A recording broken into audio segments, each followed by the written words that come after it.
All right, so let's get going on today's class. So a couple of things before we launch into Chapter 5, Measurement Concepts.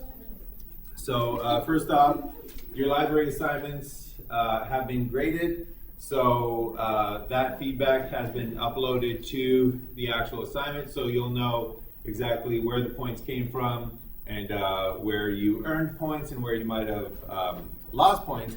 In general, it's done very well. But there are some things that we are going to need to do. So basically, just to give you a heads up, you will need to eventually find articles that satisfy all the requirements of the library assignment. So if you have already, then that is good, you're good to go.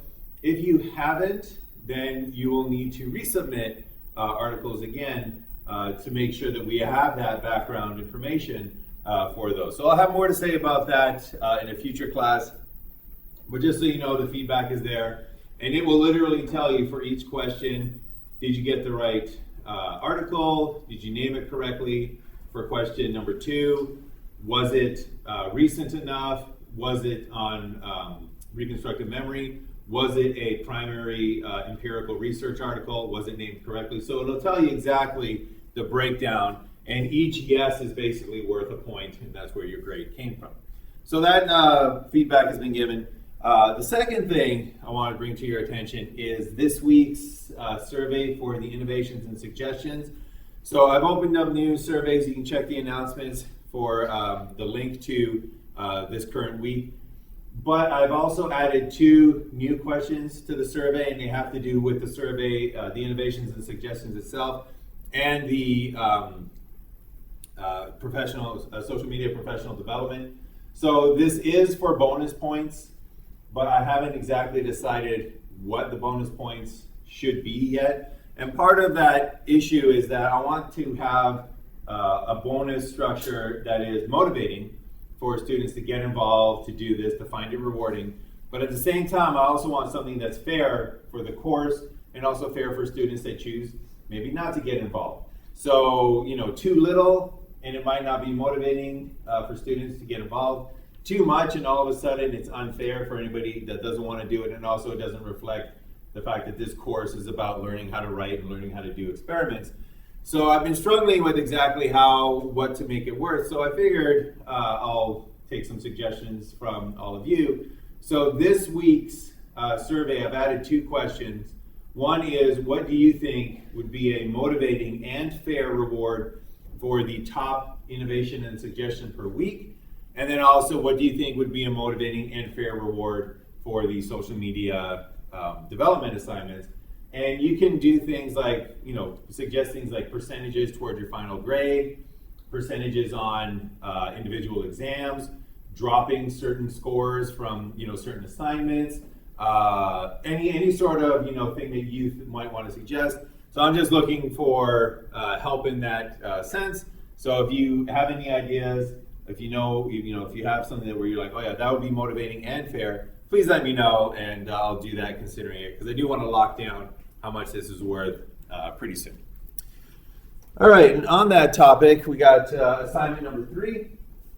So today we're going to talk about what is known as the big ask. And the big ask is when you go to your network, you go to your community, and you basically ask them for help. You ask them to contribute to your work, to your professional abilities.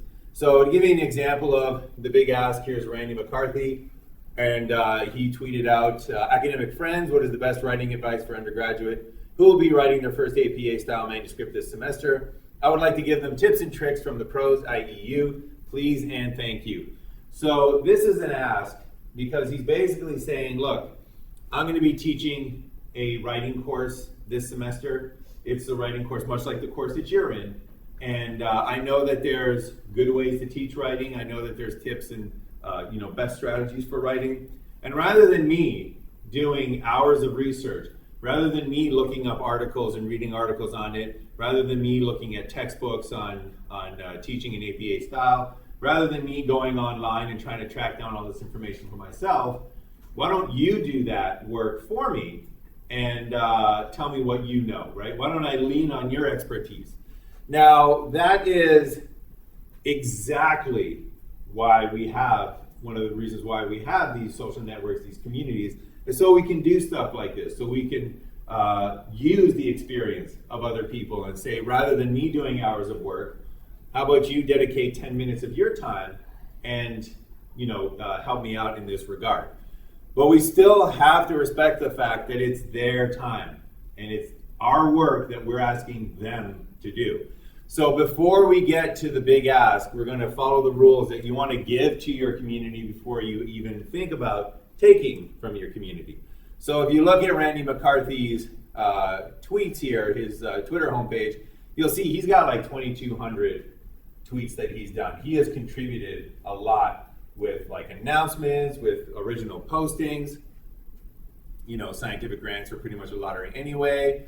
Retweeting articles. So he's already contributed a lot to his community, so that when that question came about, when that tweet came out, when his big ask came out, most of us had no issues whatsoever in saying, oh, okay, I'll help you out here. Let me see what I can do.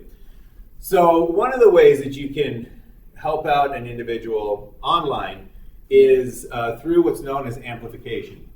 And amplification is when you take somebody's contribution and you basically amplify it by making other people aware of it, right? So somebody did something and you just let other people know, oh my gosh, look at the amazing thing that this person did.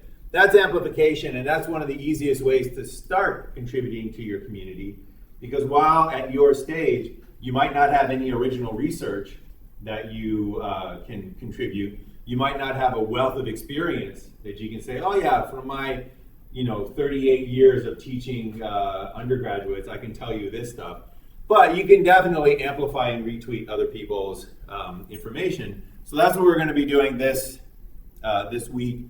Your assignment is going to be to retweet any 2 tweets from any of the psychologists that you follow. So last time we looked at following 5 psychologists. For this week, just as they tweet out information, just choose one that you find particularly interesting, particularly helpful, that you would like to amplify, and just retweet it to your network community. So it could be tweets from this week. If they're, for example, maybe on vacation, you can go to earlier tweets, so you can go to their feed and just kind of pick something from before. So really, it's just the idea of amplifying their contributions by retweeting the psychologists that you follow. For this assignment, other than a hashtag, no comments are required. So you don't have to add anything to it, you don't have to mention anything, you don't have to write anything other than the hashtag we're going to use to track this. However, if you do want to comment, then I highly suggest read the do's and don'ts of networking online. It's a PDF that I've uploaded to the social media development folder in Canvas. It's got a short little checklist of things to do and things to make sure that you don't do. So if you want to comment, feel free, but please read that first so that we, again, are developing this professional presence. So again, you'll retweet any 2 tweets this week, and so that we can track it, use the hashtag FuturePsych2019, and then that is what I'm going to be looking up on Tuesday morning after the Monday midnight deadline, and that's how I'm going to track this one. So no need to take screenshots and email me at this point. Use that hashtag, and I'll be searching for it, and that's how I'll just track the involvement for this particular assignment. All right, any questions on that? Yep. Here you go. So basically, just this Monday by midnight. Yep. Any other questions? All right. Okay, so what we're going to do now is we're going to continue our look at information and concepts and things that we need in order to help us write the next section of the first section of our research paper, which is the method section. So today we're going to start up on chapter 5, measurement concepts, few more announcements to get through. First, we got exam 2 coming up. That is coming up Tuesday, October 15th. So a week from today is going to cover chapters 4, 5, and 8. So we've already done 4, we've already done 8. Now we're circling back and we're going to cover chapter 5. And then the lectures it's going to cover is basically everything since exam 2 and everything since exam 2, including this week's classes. The one lecture that is being skipped is the library visit when Nancy Colburn came. So you won't be tested on like psych articles or how do you access Web of Science, anything like that. You've been evaluated on that with your library assignment, so we won't do it for the exam. So you'll see that week 5, class 1 is missing there. That was the library visit. So those are the lectures, those are the chapters. And the format is going to be exactly what we've seen last time. So section number 1, material from the readings that are not covered in class. Section 2, material from the readings that is covered in class, and also additional things from lectures. Section 1 is worth 1/3 of your score. Section 2 is worth 2/3 of your score. Section 1, recognition type questions only. So you need to know of the material, but you don't necessarily need a deep knowledge of it. Section 2 can include application type questions where you need to have a kind of deeper understanding of what it is that is going on. As before as well, we're going to have a bonus logic puzzle at the end that'll be applied to your section 2 score. And the deadline for submitting extra bonus problems to Canvas to apply to exam 1 is going to be Monday at midnight. So also be aware of that if you're beefing up your exam 1 score by completing more puzzle bearing puzzles. Those are going to be due Monday, October 14th by midnight, basically midnight before the exam. Any questions on that? Yep. Those screenshots of the puzzles, we send them into Canvas? So there's an assignment tab in Canvas for the bonus logic puzzles for exam 1. You can just upload them there, and you can upload them as many times as you get them, right? So you don't have to save them all and just upload them at once. As you get them, you can upload them as you go along. Mm-hmm. Any other questions? All right. So today what we're going to be looking at is we're going to finish up the information that you need for the method section. And then we're going to take a look at reliability, one of the measurement concepts. So we're going to show you where to go and turn it in. And then we're going to take a look at a very basic concept of reliability, the true score versus the measured score. And then take a look at different ways to assess the reliability of a particular measure. We're also going to touch on construct validity and the different ways of assessing construct validity as well. All right, so the method section, just so you're aware, the homework is going to be due, it is due October 9th at midnight. So that is tomorrow by midnight. So we've gone over what goes in. You have the extra supplemental results section information. Remember, 2 pages, double space, times New Roman 12-point font, 1-inch margins all around is what that sweet spot is. If you go to over 3 pages, you probably have too much information. If you're less than 2 pages, you probably have too little, so use that as your guide. But remember that it has to be submitted on time to be graded and included in the peer review. That is going to help you immensely when you're writing your final research paper. So this is your first draft of your method section. You want to get feedback from your peers on that so that you can write a better final draft of your method section. So be sure to submit it on time. And as I mentioned, you're looking for that 2 to 3 pages sweet spot. They will be submitted and anonymously peer reviewed for both content and APA style requirements. And that is going to be through Turnitin, and we have those details now. So how many of you have Turnitin before? All right, some of you. So Turnitin is the way that we are going to assign the peer reviews. It's a way to keep the peer reviews anonymous. They have a peer review system that will automatically assign these assignments for us. So if you've never used Turnitin, this link in your slides is where you can go for Frequently asked questions, very helpful information. So setting up your account using a class enrollment key, that's what you're going to be doing. So we're going to go through the enrollment key right now, but that's the link where you can find out exactly how to set up an account and enroll in a class using that enrollment key. But basically what's going to happen is when you log on and you go to enroll in a class, it's going to ask you for your class section ID and it's going to ask you for your enrollment key. So those are the two numbers that are essential right now. So that is your class section ID and that is your enrollment key. So the enrollment key is literally like a password, and this is one step in security above having password as our password, but I can't imagine anybody hacking into our system because they want to submit a method section illegally. I don't know. But anyways, that's your classroom class section ID. That will get you access to the section that I created for this course. So make sure that you have those numbers ready to go when you go to enroll. That information will be required for you to be able to submit your method section. All right, and then submitting the assignment, just to be very clear, what you're going to want to do is you're going to want to upload your file. So I don't even know if Turnitin has the copy and paste option anymore, but you don't want that at all, so it's probably good if it's gone. You're going to want to upload your file. So decide where your file is on your computer in a Dropbox in your Google Drive.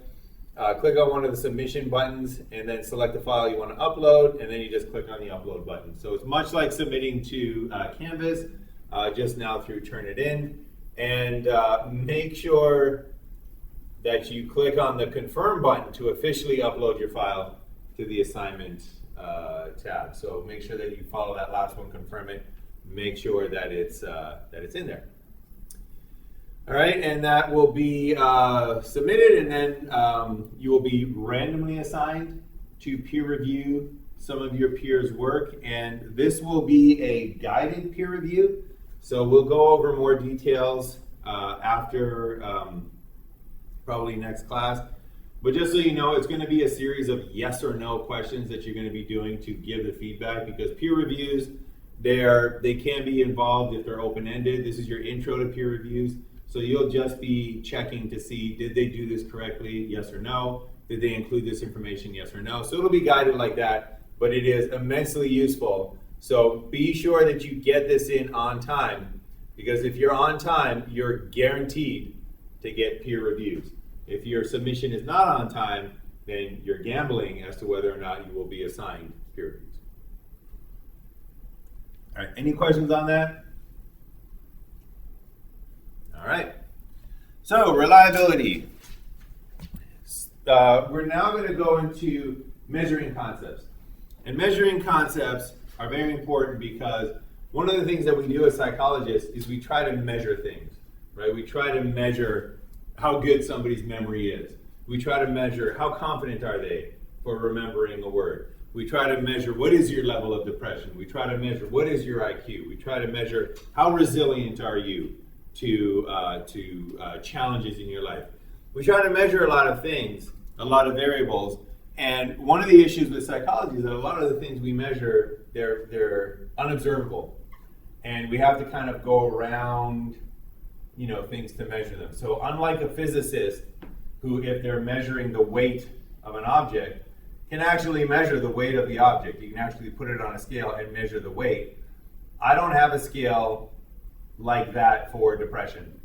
So I can't put you on a scale and read exactly how depressed you are, right? We have to use other measures to try to figure out how depressed you are. So that's where things like reliability come into play. So for a particular variable, you have, for anything you're trying to measure, you have a true score, an actual true score. And that is the real score on the variable. So if you are measuring my height, there's an actual true score. There's an actual height that I am. That's what you're trying to get to. If I'm measuring somebody's level of depression, there's an actual real level of depression that they're at. There's an actual real amount of depression that they have that I'm trying to measure. That's your true score, the real score on a variable. That's contrasted to the measured score. The measured score is, not surprisingly, the measured score on the variable. The measured score is the only score you have access to. It's the only score that you know. The true score is what you want to know. And reliability has to do with the relationship between the measured score and the true score. So again, we only have access to the measured score. We want to know what the true score is, but those two are completely different things. So for example, this individual right here has a certain amount of depression. His true score on depression might be 87, right? That's how much depression he has. And if we had some magic ability to look right inside this person's mind and say, where's their depression? Oh, there's their depression. How much does he have? 87. That would be a way of getting to the true score. That's how much depression this individual actually has. What we have is the measured score. So we can say, all right, that's the true score, but that's unknown to us. We don't have that magic ability to look in there. His measured score on a depression scale is 87. So that's the measured score. That's what we have access to. What we want to know is the true score. And a lot of the concepts that we're going to talk about today have to do with the relationship between this score and that score, your measured score and your true score. All right, so that's the first thing that you want to get rock solid on. There's a true score, the real score on a variable. There's the measured score, the score that we were able to get. And because those two are often different, you have what's known as measurement error. And your measured error is your measured score minus your true score. So in this case, we have a measured score of 87. We have a measured score of 83. We have a true score of 87. So there is very little measurement error. If, on the other hand, our measured score was 43 and the true score was 87, in that case, we have very large measurement error. So it's very clear that we want our measurement error to be as small as possible because a smaller measurement error means that your measured score is close to the true score. A large measurement error means that your measured score is very far away from your true score and really tells you nothing about what's really going on. So far, so good? All right. So your measurement error is your measurement score minus your true score. And the basis of reliability is that the smaller your measurement error, the higher your reliability. So the smaller the difference is between your measured score and the true score, the more reliable your score is. The more your score is truly a measure of the true score, the closer it is to actually measuring the real thing that you actually want to measure. So we want small measurement scores. We want that high reliability. So to just kind of give you an indication of why that is the case, why we want the high reliability, why it means that we're getting closer to that true score, we'll set up this here. So we'll take a look at a high reliability measure and a low reliability measure. The bullseye here is the true score, and each target hit with the green circles, that's your measured score. So this is the score that you're trying to get. And you can think of every single time you apply a measurement scale to a psychological variable, it's almost like you're throwing a dart and you're trying to hit the bullseye. So I give somebody a depression scale, they fill it out. That's like me trying to throw a dart at their true depression score, and will I hit the bullseye? Well, for low reliability, you have high measurement error. So you might have one that ends up there. There's your second measure. There's your third measure. There's your fourth measure. There's your fifth measure. There's your sixth measure. So you might get close. We got 7, 8, 9, 10. It seems like 10 is something I would do. All right, so 10. So this is low reliability. And you can see that often you're getting scores that are measured but are way different from your true score. And that's not what you want. You don't want low reliability. because you want these to be as close to the center here as possible. If we had a test with high reliability, that means by definition that measurement error is small, which means that our first measured score is right there. Our second measured score is right there. Third is right there. There's my fourth. Fifth, sixth, seventh, eighth, ninth, 10th. So in this case, every single time we measure the variable, we can be very confident that we're close. We're close to the actual true score. In this case, it's very hit or miss. So if we can determine that our test or our measure, our scale, our measurement tool has high reliability, that lets us know that it's actually measuring the true underlying variable and it's getting close to it, because that's the only way to get high reliability. If you have low reliability, then you know that your measure is hit or miss. Sometimes it'll get close, but sometimes it'll be far away, and that means that your measurement error could be rather high. So we're looking for that high reliability measures. So we're looking for high reliability measures, but we don't know what the true score actually is. So how do we know when we're close? Well, psychologists have come up with a number of different ways to assess whether reliability is high, to assess whether or not your measurement errors are low. So we're going to take a look at those right now, starting off with test-retest reliability. So test-retest reliability is where you measure the same individual at two different points in time. So you give them a test in September, and then you give them a retest in October, and you see how much their scores may have changed. Similar scores on a test-retest reliability measure indicate high reliability. So let's go back to the bullseyes to see what that looks like. So if you have a score, a measure that has low reliability, you test an individual in September, that's their score right there. You test them again in October, that's their score right there. There's a huge difference between these two scores, and the only way you can get a huge test-retest difference is if you're nowhere near the bullseye. You're nowhere near the true score. So this large test-retest difference indicates that you are far from the actual true score.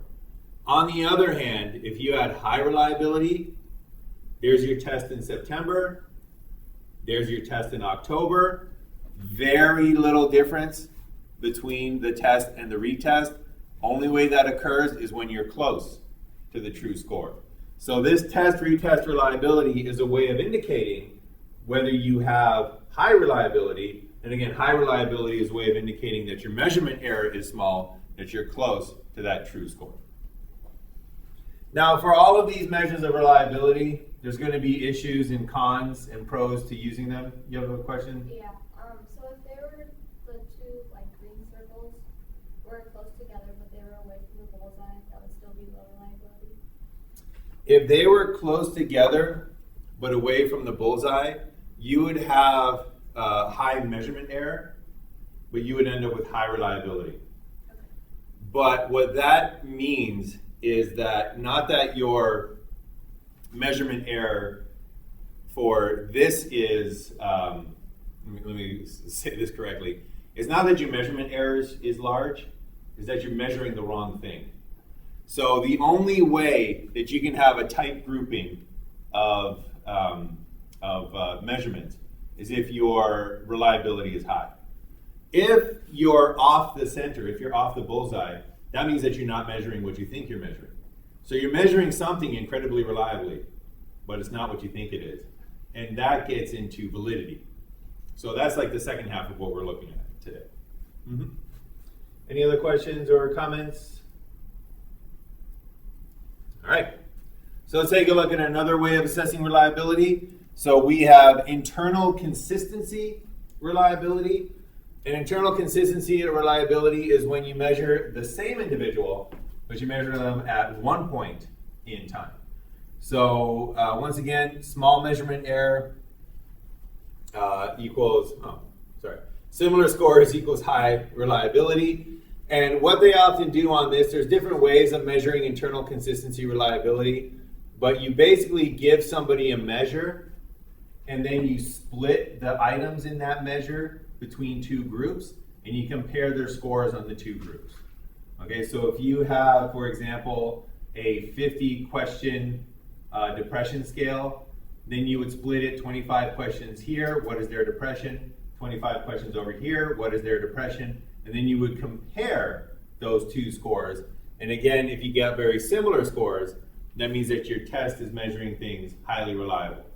So they have all these different ways of measuring reliability because sometimes you can't retest an individual, right? So for example, the individual might be gone.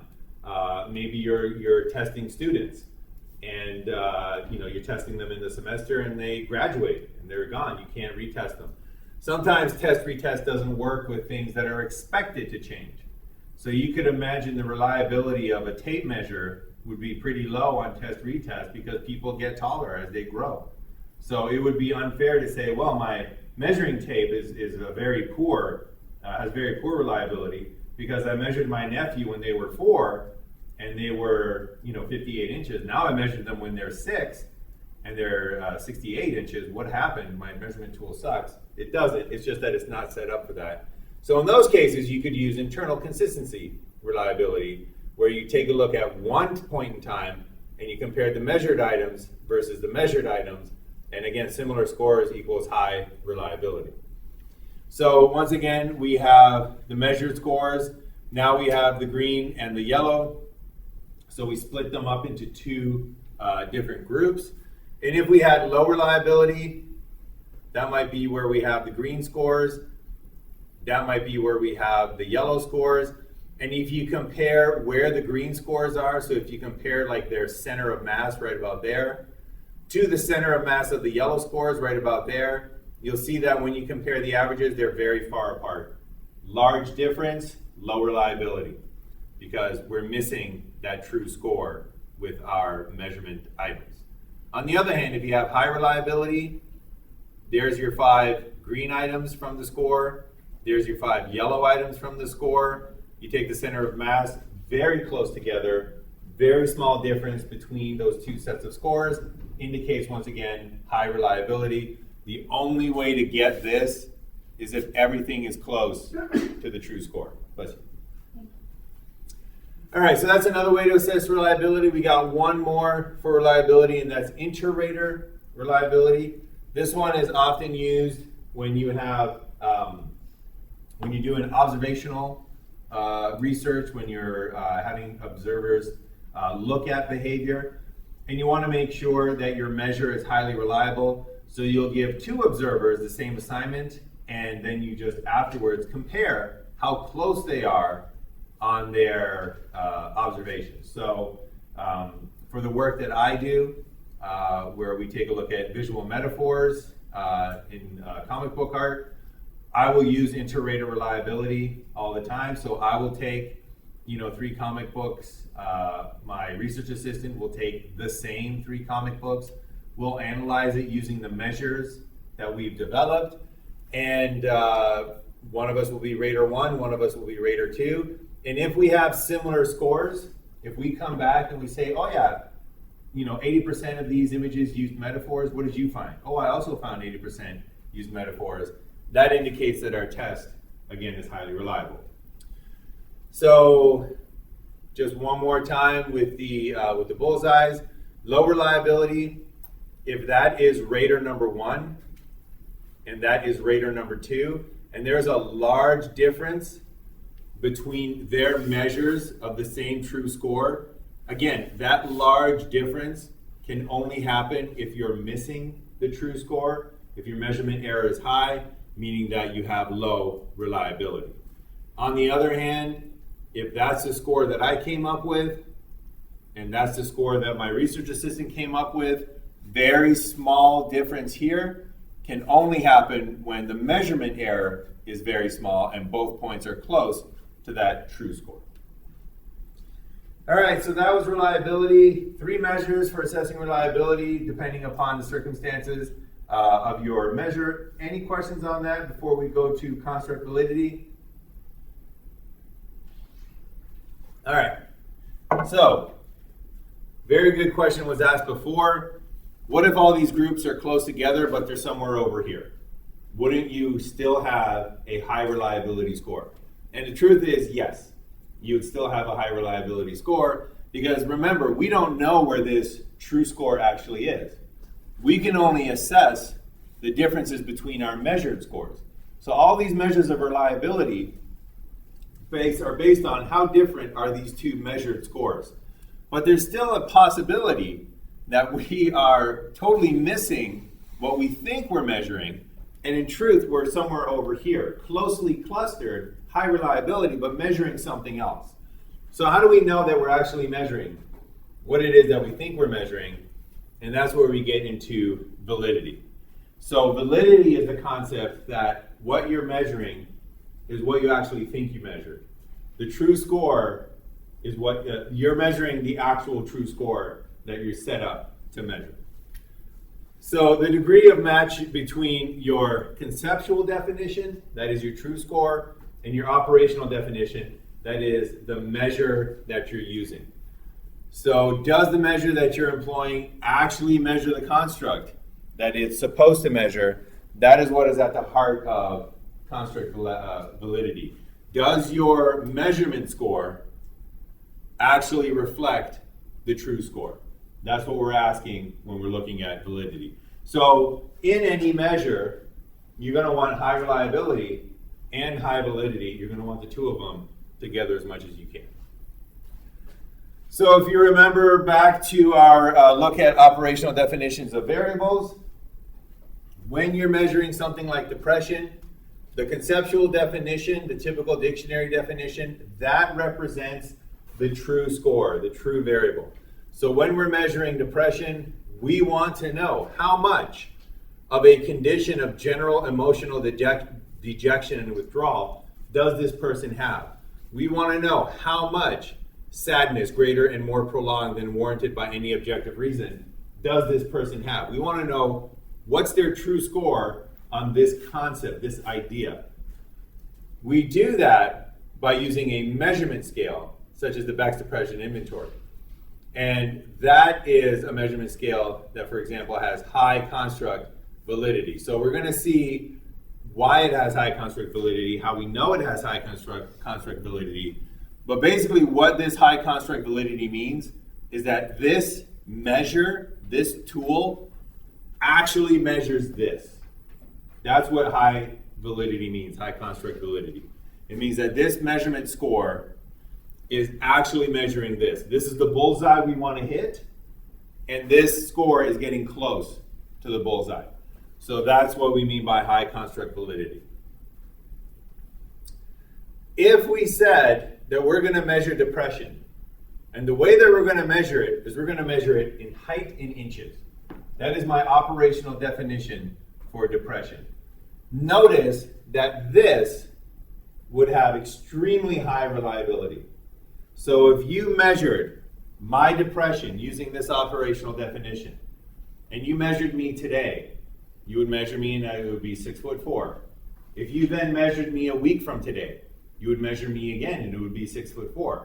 And you would say to yourself, wow, that is really high test-retest reliability, right? I measured him before, I measured him after, exact same score. Super high test-retest reliability. If you used Interrater Reliability, if you said, Dr. Borshak, can you measure Dr. Yudicevich? And she said, all right, yep, 6'4". And you said, Dr. Ritchie, can you measure Dr. Yudicevich? And she said, yep, all right, 6'4".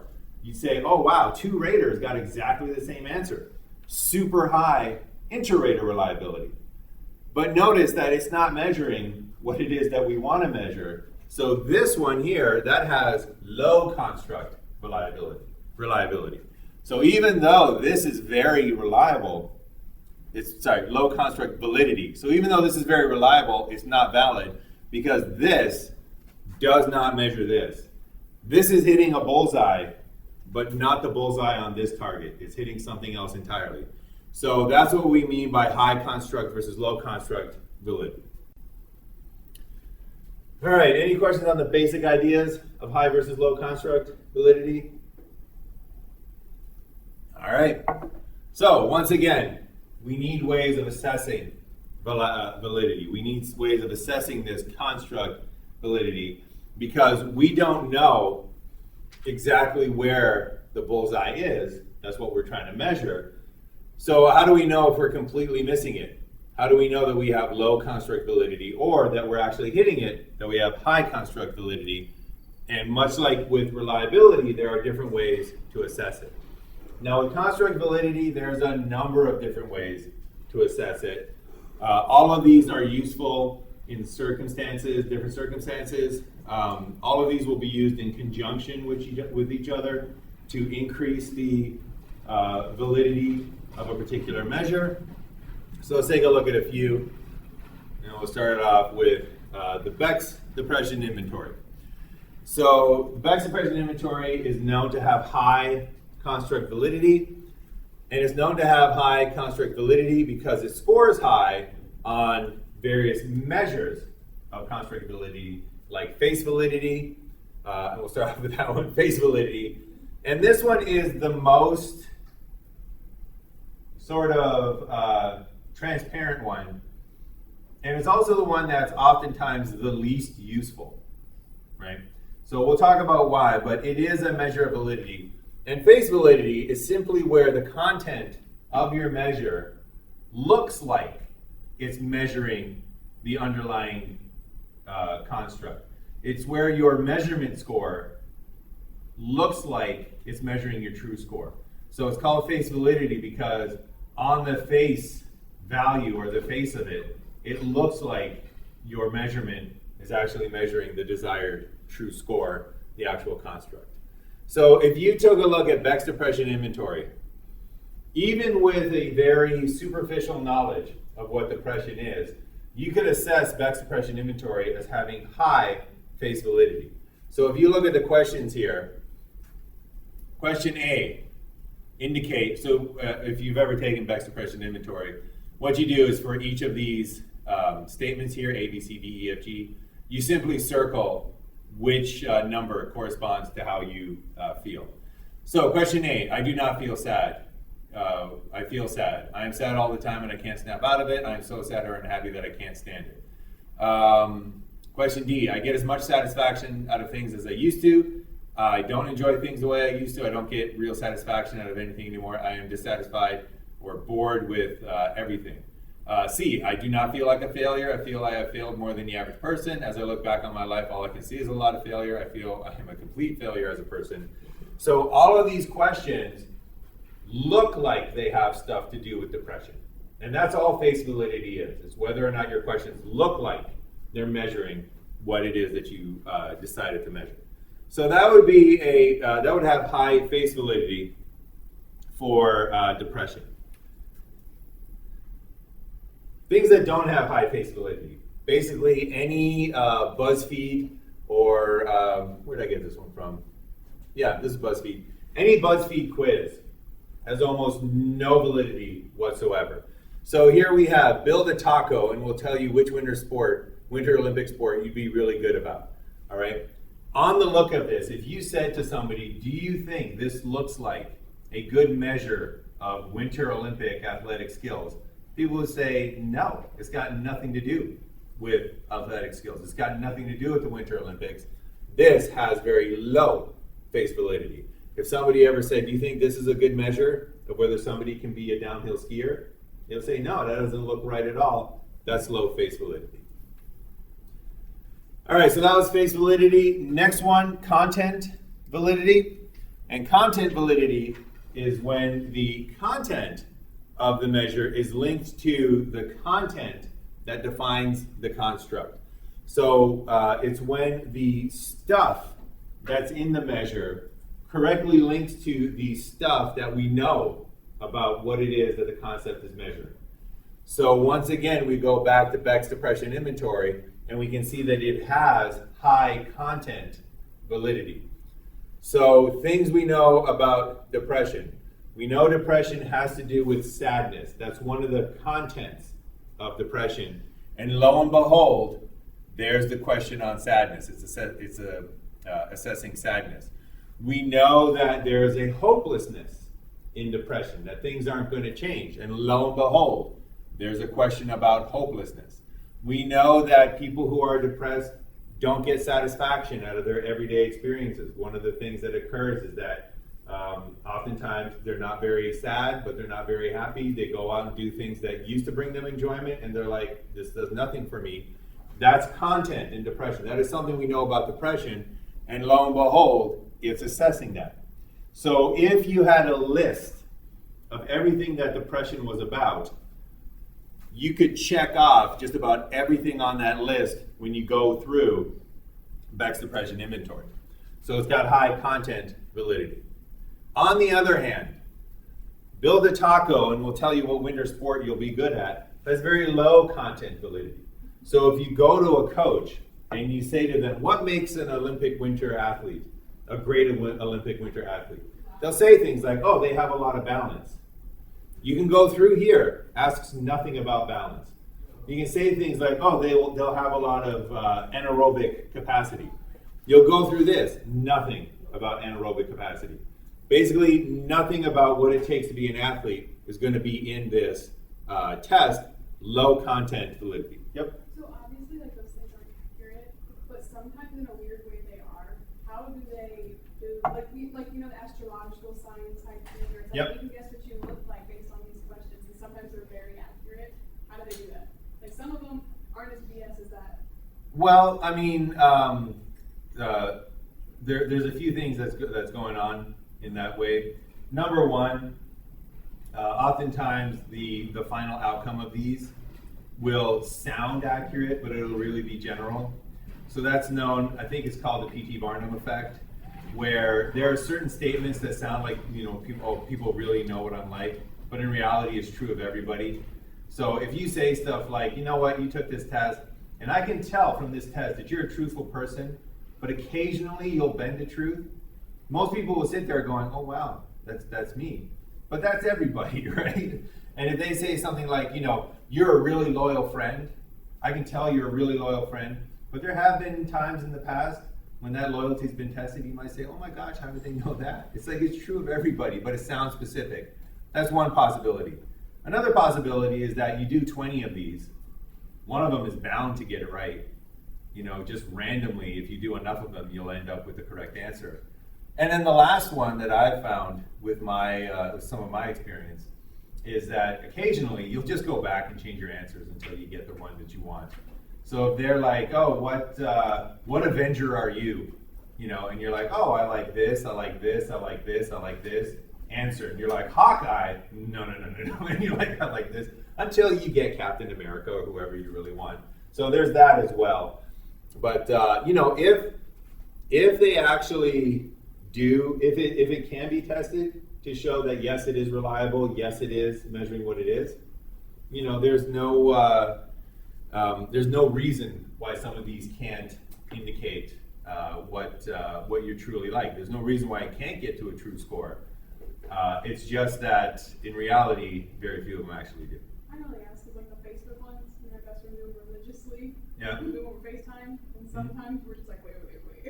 Yeah. Something's not right. Like guessing the astrological sign thing, but I guess like everyone has their characteristics, but like how true can that actually, you know what I mean? Yeah. But some of them are weird. Like I guess what I looked like because of the ice cream sundae I built.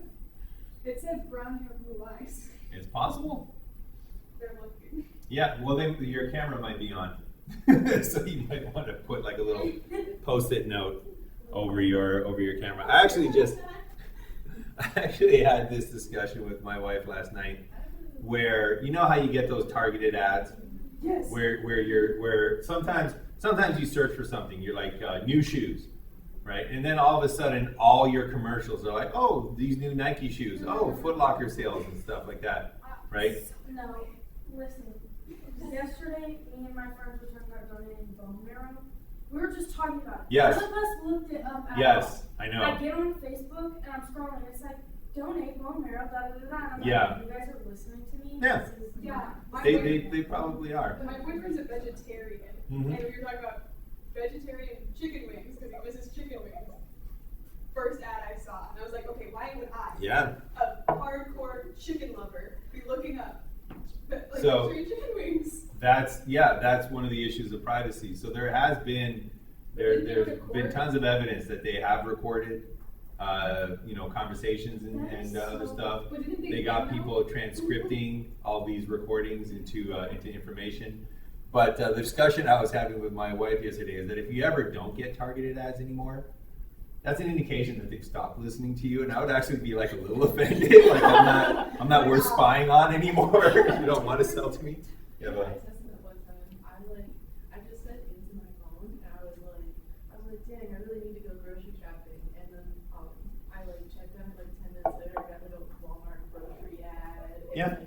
Because it was a video. The people that deliver groceries to your house, and I was like, yeah. Because I remember the whole thing was a person, a couple just having their phone out on the counter, and they're like, oh yeah, we need some cat food.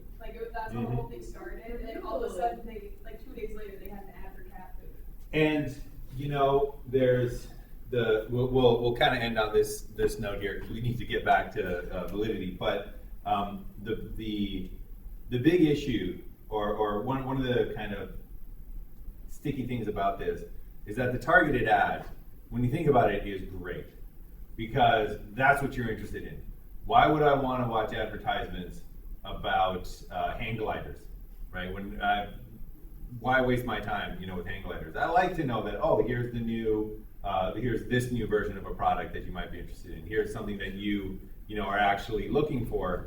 Here's a very helpful advertisement. So that part of it is really helpful. The real question is how are they going to abuse all that information?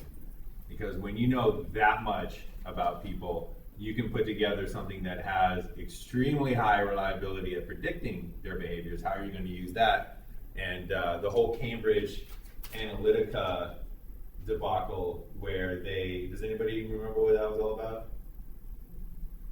So Facebook literally downloaded through this app that people installed via Facebook, it downloaded information on, I think, 250,000 individuals.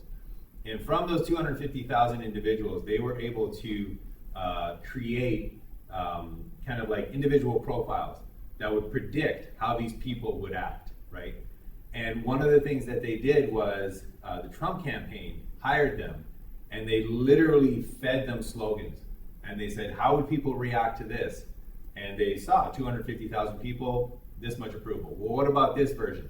250,000 people, more approval. What about this version? What about this version? And eventually they got to Make America Great Again, and they knew it was going to be successful. They knew it was going to be a success because it already was a success.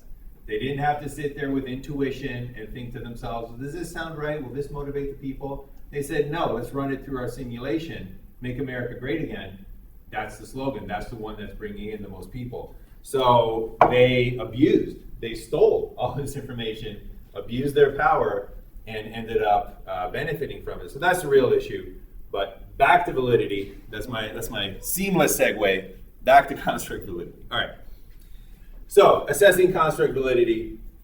We just took a look at content validity. Does it measure what we know about a concept, right? So depression is more than just sadness. Does your depression measure more than just sadness? Being good at an Olympic sport has a bunch of different features to it. Does your measure those different features? If it does, high content validity. If it doesn't, very low content validity.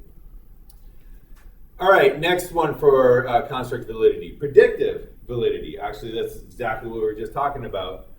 Predictive validity is whether or not the scores that you measured predict behavior at a future time.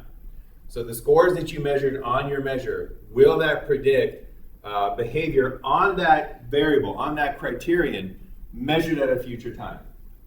So if you give somebody the VEX depression inventory, it can identify people that are at risk for depression. It can actually tell you that if somebody here, if you give them their VEX depression inventory, it'll tell you if they're at risk, if they scored high enough that they could develop depression. It can predict what's going to happen in the future for depression. So that's predictive validity, whether or not it can actually predict what's to come on that particular variable. If you score incredibly low on the Beck's depression inventory, that's a good prediction that you're not going to develop depression anytime soon. So it can actually say what's going to happen at a future time. Take this taco test, and it's not going to predict whether you're going to be winning medals, at the next Olympic. This has no predictability whatsoever. It might tell 100,000 people that they're going to be good at downhill skiing. Not one of them is going to win a medal at downhill skiing. Low predictability, low construct validity. All right, assessing construct validity. Concurrent validity. So predictive validity is to predict something in the future, right? Predictive behavior in the future. Concurrent validity is to predict a related behavior now. So that's where it's concurrent validity, because it's done concurrently. So are the scores on this measure related to criterions that are measured at the same time? So things that are related and measured at the same time. So for example, depression is not the same as job satisfaction, but it's related to job satisfaction. We know that depression is related to job satisfaction. So if this is truly measuring depression, then its scores should be lined up with the scores from job satisfaction. They should be correlated together. You score high on depression, you should score low on job satisfaction. You score low on depression, you should score higher on job satisfaction.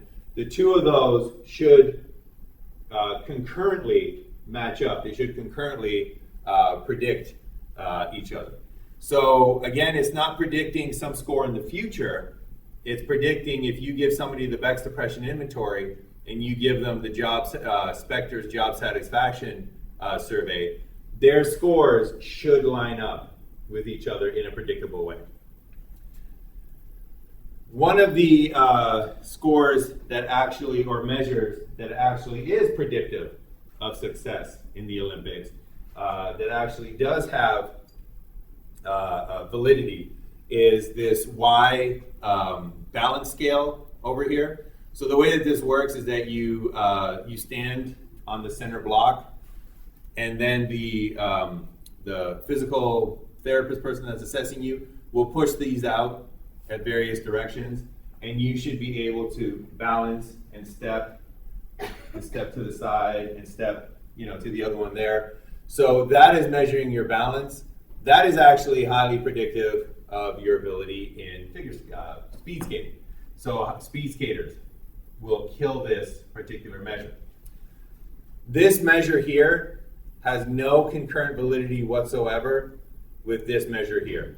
So if you score high on that balance measure, who knows what kind of taco you're going to score? There's no relationship between the two. You can measure the two at the same time, but there's no relationship between the two. So that means that they have low concurrent validity, which means that they're not related. They're not measuring the same related idea, in this case, the idea of being good at speed skating. All right, we got, I think, two more. We got convergent validity. Convergent validity is where scores on the measure are related to other measures of the same construct or similar constructs. So it's basically a ramped up version or jacked up version of concurrent validity. Convergent validity is where you have one measure of something and you have another measure of something, and they seem to be converging on the same spot. They seem to be converging on the same true score. So this is one of the reasons why there are so many different measures for the same construct. So Beck's depression inventory is by far the most widely used measure of depression, but there are other measures of depression.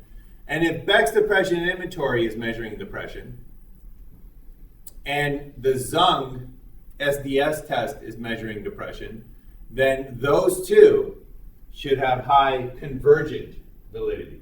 They should agree.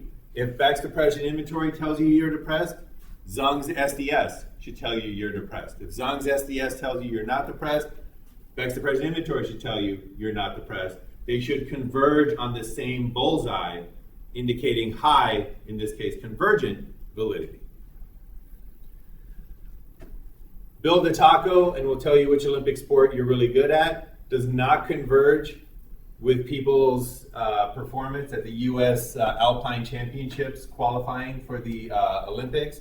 So if you do well here, you are not necessarily going to choose the same taco shell as somebody else that does well here. And if you do poorly here, you're not going to choose a different meat topping than somebody else that does poorly there.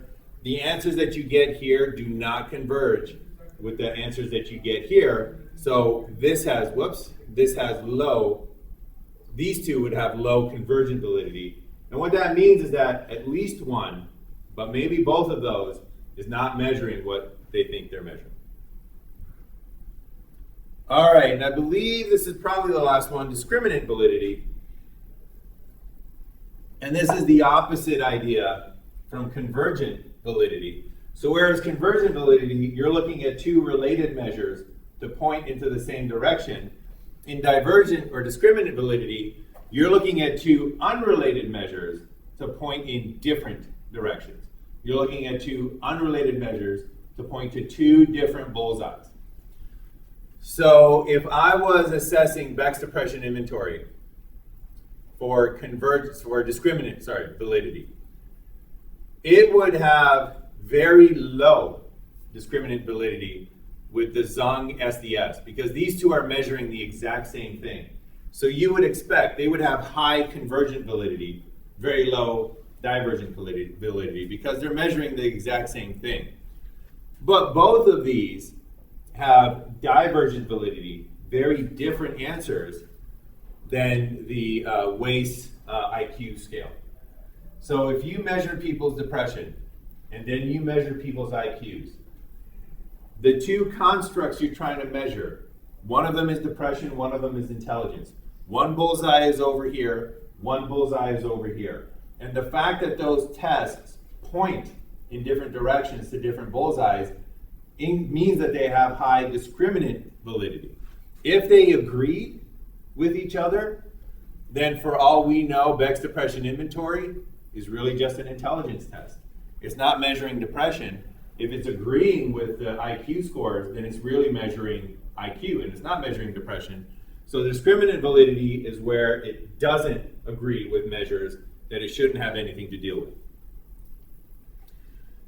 Build a taco and we'll tell you which winter sport you're really good at. That's about measuring which winter sport you're good at. Can you pass this Mexican food test? That is measuring your Mexican food knowledge. So we got the winter sport bullseye over here. We got the Mexican food bullseye over here.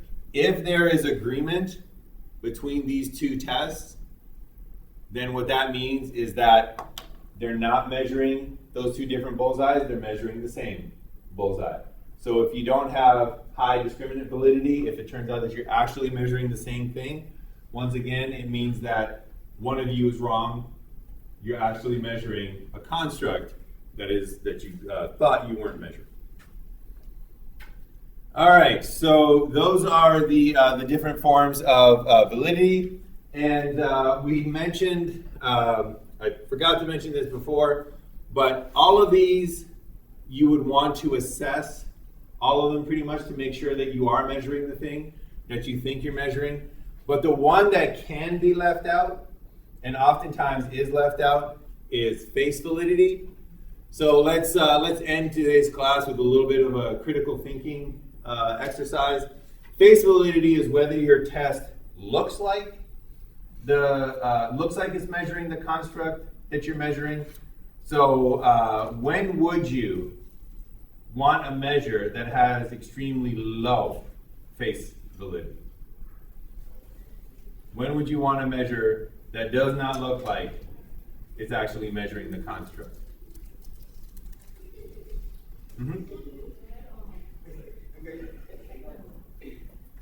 Any ideas yet? If you didn't want the subjects to know what you were measuring. Exactly. So if you don't want your subjects to know what it is that you're measuring, then you actually want really, really low face validity.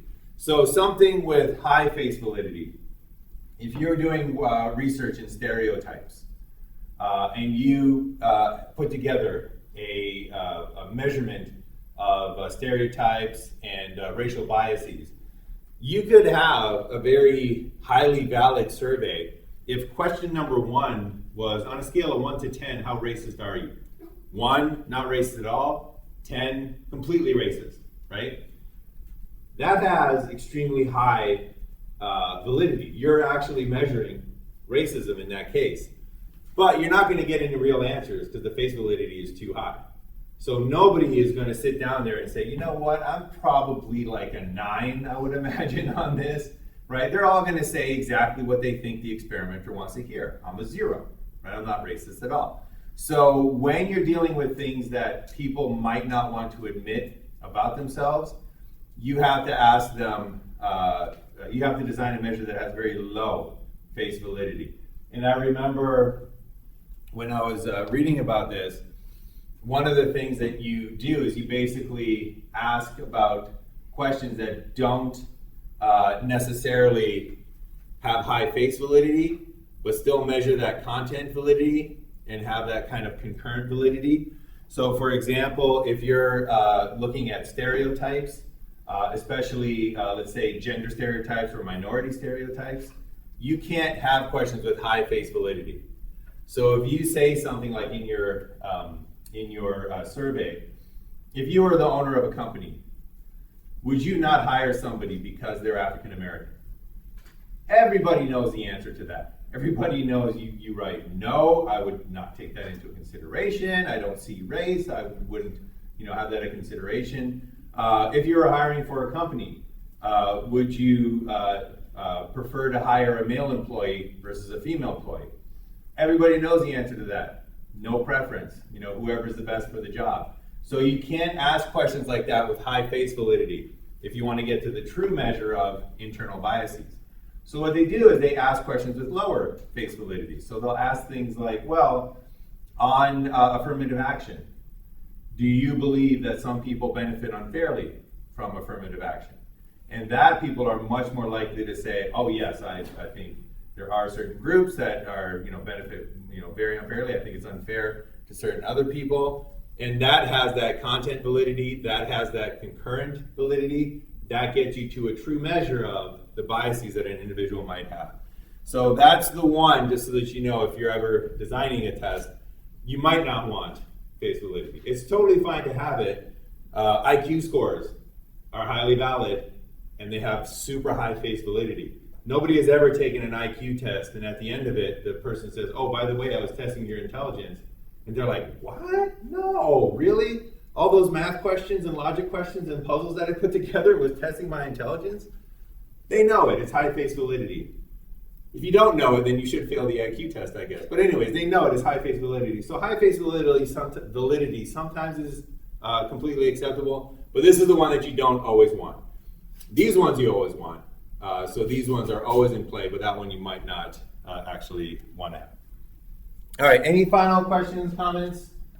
Non-Google directed ad ideas? All right, so that is it for today. So remember, your method section draft due midnight tomorrow. So you got the 2 numbers that you need, the password and the class ID and the lecture notes. And make sure that you get those uploaded in time. Go for that 2-page sweet spot. And we will be assigning those for peer reviews. And I'll go over that peer review process in more detail probably next class. But other than that, we are done for today.